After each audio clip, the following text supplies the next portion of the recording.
Hello everyone, welcome to the Times Business Award North 2025. I'm Priyanka and today we have a very special guest in the studio with us. I would like to welcome Mr. Vijay Kumar Gulati, Director, St. Teresa School. Sir, आपका बहुत-बहुत स्वागत है. Welcome to the podcast. Thank you, Priyanka. Sir, my first question to you would be, how does your school differentiate itself from the other institutions in the region? देखो प्रियंका, सारे school तो basically तो काम होता है कि स्टडी, लेकिन हम अपने स्कूल में स्टडी के स्टार्ट आर ओन डेवलपमेंट कैसे हो सकती है, सिर्फ वो कहने के लिए नहीं. Exactly.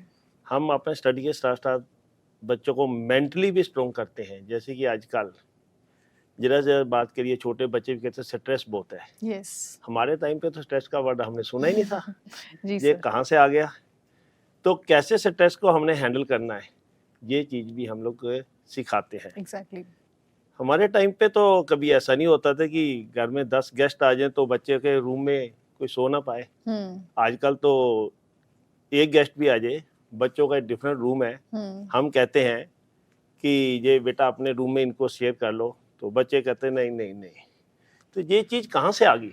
ये चीज़ें भी हम लोग अपने स्कूल में सिखाते हैं. सिर्फ हम बच्चों को नहीं, हम बच्चों के पेरेंट्स को भी टाइम टू टाइम वर्कशॉप लेते हैं और हम लोग उनको समझाते हैं कि कहाँ पे मिस्टेक हो रही है. कोऑपरेशन की भावना भी हम लोग सिखाते हैं. हमारा स्कूल दूसरा डेमोन्स्ट्रेट है कि जैसे नर्सरी क्लास की बात करेंगे, एक क्लास में हमारे 30 स्टूडेंट्स हैं and we are providing 2 teacher in each class.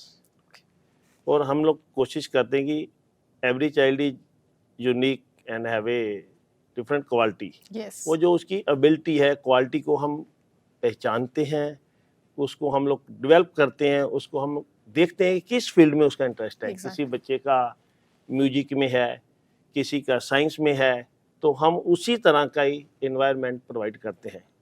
इसी तरह हमने टीचर्स की जो वर्कशॉप है टाइम टू टाइम करते हैं. इनोवेटिव आइडियाज़ के साथ क्लास में पढ़ाई कराई जाए. ये नहीं कि वो जो पहला मेथड चला आ रहा है रोट स्टडी का कि लगातार हम लोग वही करते जाए. नहीं, बच्चों को अंडरस्टैंडिंग होनी चाहिए, क्रिटिकल थिंकिंग कैसे होनी है, हैप्पीनेस लाइफ में कैसे आनी है. Ultimately aim of the education is happiness. Happiness. True. अगर लाइफ में हमें हैप्पीनेस मिल जाए तो इससे तो बड़ी कोई बात ही नहीं है. Exactly. मेरा अपना मानना है कि आजकल तो लोग कहते हैं पैसा पैसा, मनी मनी इज एवरीथिंग. नहीं, अगर पैसा सब कुछ होता तो अंबानी जी के पास सबके ज़्यादा खुशियाँ होती. जैसे वो हम लोग मोबाइल चार्ज कराते हैं और 100-200 रुपये का कहता है रिचार्ज करा लीजिए, खुशियाँ लीजिए. Exactly. पैसे से हम सामान तो खरीद सकते हैं लेकिन खुशियाँ नहीं खरीद सकते. Exactly. तो समाज में जब मैं चाहता हूँ कि मेरे स्कूल से बच्चे निकलें, वो खुद भी खुश रहें और दूसरों को भी खुशियाँ दें. इसके अलावा जो हमारी पुरानी वैल्यूज़ हैं कि हमने बड़ों का आदर करना है, मेडिटेशन करनी है, जो डिसिप्लिन लाइफ जीनी है, वो सिर्फ कहने को नहीं करते. हम लोग एक्चुअली स्कूल में उसको प्रैक्टिकल कराते हैं. कभी आपको मौका लगे हमारे सेंट टेरेसा स्कूल इंदिरापुरम आइए. रिसर्च में भी आप देखोगे बच्चे कितनी शांति है. और जब स्कूल ऑफ होता है, जनरल तौर पे टीचर जब मानती कि ऑफ होने का मतलब है कि टीचरों बच्चों में भागदौड़ या भागदौड़ के जाना नहीं. They will go in single line and wish to all the teachers. जितनी छोटी छोटी बातें हैं, अगर इन्हीं चीज़ों को हम लोगों ने ध्यान दिया स्कूल में, इसलिए हमारा स्कूल दूसरों से अलग बनता है. Exactly sir. जैसे कि आपने बात की स्टूडेंट्स के ओवरऑल डेवलपमेंट की, not only studies but overall development बहुत ज़रूरी है. साथ ही साथ हमारे जो वैल्यूज़ हैं, बहुत अच्छा लगा सुन के कि कुछ स्कूल्स अभी भी हैं जो वैल्यूज़ के ऊपर काम कर रहे हैं, ओवरऑल डेवलपमेंट, पर्सनैलिटी के ऊपर काम कर रहे हैं. That's really nice to hear. मैं आपसे पूछना चाहूंगी, अगर आपको चांस मिले इंडियन एजुकेशन सिस्टम के अंदर कुछ भी चेंज करने का, तो आप क्या चेंज करना चाहेंगे एंड उसका रीज़न अगर आप हमें बताना चाहें तो. ये तो हमारे रट्टाफिकेशन होता है. ये की मेथड है कि जो हम लोग स्ट्रक्चर स्टडी कराते हैं, बच्चों की क्रिएटिविटी खत्म होती है. Exactly. कि बच्चों ने पर्टिकुलर टाइम में ये करना है, वो करना है. नहीं, मैं ये चाहता हूँ कि ऐसा नहीं होना चाहिए. बच्चों को क्रिएटिविटी को डेवलप करने के लिए हमें इन्वायरमेंट देना चाहिए. ऐसा इन्वायरमेंट स्कूल में होना चाहिए कि कोई अगर बच्चों को प्रॉब्लम है, वो अगर पेरेंट्स से शेयर नहीं करते तो टीचर से शेयर करें. बिल्कुल. और कम से कम पेरेंट्स जो टीचर होंगी हमारी, वो पेरेंट्स को बुला के बता पाएँ कि आपका बच्चे की ये प्रॉब्लम है या ये उसकी इच्छा है, तो आप इस तरह से काम करेंगे। तो मेरा ख्याल है कि ये भी एक मैं चेंज करना चाहूँगा कि ये जो मतलब पेरेंट्स की एक्सपेक्टेशन है, एक्सपेक्टेशंस मीन फ्रस्ट्रेशन, हमेशा Exactly. Lead True. Frustration. Very true. तो एक्सपेक्टेशन इतनी बच्चों से होनी चाहिए कि जो मतलब एक्चुअल में कर सकें। हमें बच्चों को कभी भी मार्क्स से नहीं आंकना चाहिए True. कि बच्चे के 90% मार्क्स आने हैं, मार्क्स या 100% आने चाहिए जो कि आजकल आ भी रहे हैं। नहीं, बच्चों को स्मार्ट होना चाहिए, नॉलेज होनी चाहिए, सिर्फ किताबी कीड़े नहीं बनना चाहिए। Exactly. ये मेरा अपना मानना है। मैं अपनी भी एग्जांपल दूंगा। मैं अमृतसर से पढ़ा हूँ, मैंने बीकॉम की, बीएड की, एमए की सोशियोलॉजी में। मेरा कभी भी एम नहीं रहा कि मैंने भाई 90% या 91% मांगा। मुझे जैसा मैंने जिंदगी जीनी है। Exactly. और मैंने अमृतसर से दिल्ली आके मैंने 5 स्कूल स्टार्ट किए हैं और मैं ग्रुप कोचिंग सोसाइटी भी चला रहा हूँ। यही चीज़ मैं अपने बच्चों को समझाता हूँ कि बेटा मार्क्स नहीं, रिलेशन Exactly. कैसे निभाने हैं। ये सारी चीज़ें अगर हम एजुकेशन सिस्टम में ले आएँ तो मेरा ख्याल है कि एक बड़ा रेवोल्यूशन होगा, जो कि आज की ज़रूरत भी है। बहुत बड़ी जरूरत है। ये मेरा अपना पर्सनल है और मैं कोशिश करता भी हूँ, क्योंकि कोई भी बच्चा फेलियर होता है तो आजकल देखते हैं कि सुसाइड कर लेते हैं। कोई बात कह दी सुसाइड को, सुसाइड करने की बात होती है। सही बात। ये कहीं ना कहीं तो पेरेंट्स का, कहीं ना कहीं सिस्टम का, हमारी सोसाइटी का कहीं ना कहीं तो Fault. गड़बड़ है। वो कैसे ठीक करना है, वो मिल के ठीक करना है, बिल्कुल। पेरेंट्स ने, स्कूल ने, सोसाइटी ने।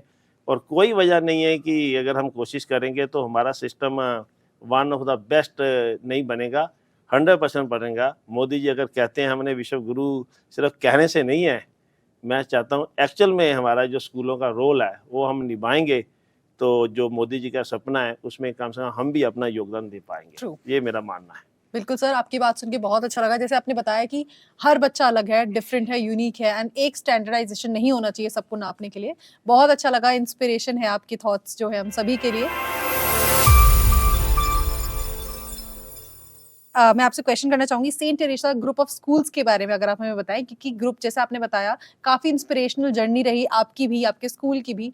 तो मैं चाहूंगी हमारे व्यूअर्स को और ज्यादा पता चले, तो आप अगर ग्रुप ऑफ स्कूल्स के बारे में बताना चाहें तो। प्रियंका, मैं अमृतसर से शिफ्ट हुआ 1989 में। जब मैं जहाँ आया तो मैंने डायमंड पब्लिक स्कूल के नाम से वजीराबाद रोड पे स्टार्ट किया। ओके। और उसके बाद हमारी जर्नी स्टार्ट होती है। फिर हमने उसके बाद प्रतीक्षा मॉडर्न पब्लिक स्कूल करावल नगर स्टार्ट किया। फिर 2006 में हमने सेंट टेरेसा स्कूल इंदिरापुरम, 2018 में सेंट टेरेसा स्कूल विशाली, और हमने लास्ट ईयर अभी स्कूल स्टार्ट किया है सेक्टर 10 ग्रेटर नोएडा वेस्ट में। वो भी सेंट टेरेसा स्कूल के नाम से ही स्टार्ट किया है। और अभी और भी प्लानिंग है। बाकी तो आदमी तो बहुत कुछ सोचता है। मैन प्रपोजिट, मैन तो बहुत सोचता है, गॉड डिस्पोजिट। मेरी इच्छाएं तो बहुत है कि समाज के लिए कुछ करें। एग्जैक्टली। मेरा एम पैसे कमाना नहीं है। अब मेरा एम ये है कि जो समाज ने, देश ने मुझे दिया है, हम भी देश को कुछ रिटर्न करें, ताकि हम अगर ऊपर जाके भी गर्व से कह सके कि हमने भी समाज को कुछ देख के आया। एग्जैक्टली। एंड हमारे समाज को सेंट टेरेसा जैसे स्कूल्स की एक्चुअल में आज की डेट में अब देखा जाए तो बहुत ज़रूरत भी है। तो आपका भी बहुत बहुत थैंक है, आपको बहुत बहुत थैंक यू है कि आप इतना अच्छा इनिशिएटिव लेकर इतने अच्छे लेवल पर काम कर रहे हैं। आई थिंक बच्चे जो होते हैं वो किसी सोसाइटी का फ्यूचर होते हैं, शेप करते हैं। बिल्कुल फ्यूचर, ये बच्चे ही फ्यूचर है। एग्जैक्टली। और देखो ना, हमारा क्या है, हम लोगों तो आने वाला टाइम जो है, बच्चों को ही अगर हम ट्रेन करेंगे तो देश को यही तो चलाएंगे। Exactly. Thank you so much sir, आपसे बात करके बहुत अच्छा लगा। Thank you so much mister Gulati, it was really nice talking to you. बहुत इंस्पिरेशन मिली आपसे बात करके, बहुत कुछ सीखने को मिला। Thanks a lot once again. अगर आप एक सम अप में कुछ बोलना चाहें तो आप बोल सकते हैं हमारे ऑडियंसेस के लिए। मैं तो यही चाहूँगा कि जो भी काम करना चाहिए, हमें मन से काम करना चाहिए। अगर गेम खेलनी है, मन से खेलनी चाहिए। अगर हमने खाना खाना है तो मन से खाना चाहिए। फिल्म देखनी है तो मन से, पूरा एक कंसंट्रेशन से। अगर हम सब ये प्रेजेंट में जीना सीख ले, ये हैबिट हम सब में आ जाए, तो कोई वजह नहीं है कि हमारी ज़िंदगी में खुशियाँ ही खुशियाँ ना भर जाए। हमें प्रेजेंट में जीना चाहिए और सबको कोऑपरेट करना चाहिए। यही मैं सब अपने जितने पेरेंट्स हैं, जो ऑडियंस हैं, उनको कहना चाहिए कि आपस में कोऑपरेट करें और हमेशा पॉजिटिव रहे, हर हाल में पॉजिटिव रहे। Thank you very much. Thank you so much mister Gulati, आपसे बात करके बहुत अच्छा लगा। आज हमारे साथ जुड़ने के लिए थैंक्स अ लॉट। चलो, thank you Priyanka. Thank you sir, thank you.